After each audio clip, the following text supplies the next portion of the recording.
پلار چې کوم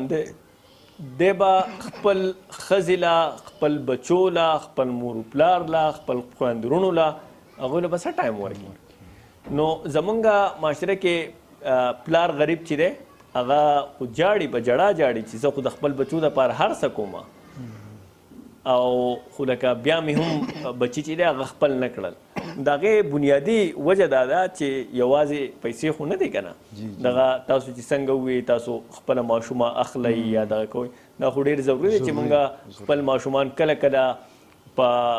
چکر باندې وباسو پیدل او لکه 1 کیلومتر 2 کیلومتره د هغو سره پیدل چې دی واک وکړو او د هغو سره خبرې اترې وکړو د خپل ماشوم سوالات چې دی هغه په غور واورو او د خپل ماشوم خبرې چې دی هغه په غور واورو. نو دا خو مونږ خو د هغه سره دا ټایم نه سپینډ کوو. بیا وروسته مونږ په سیکنډ هاف کې ګیله کوو چې زما بچي چې دی زما سره کېناستل نه خوښوي زما سره اوسني بچي داسې شو دا دغه شو. نو الله دې کې الله دې زموږ په حال باندې رحم وکړي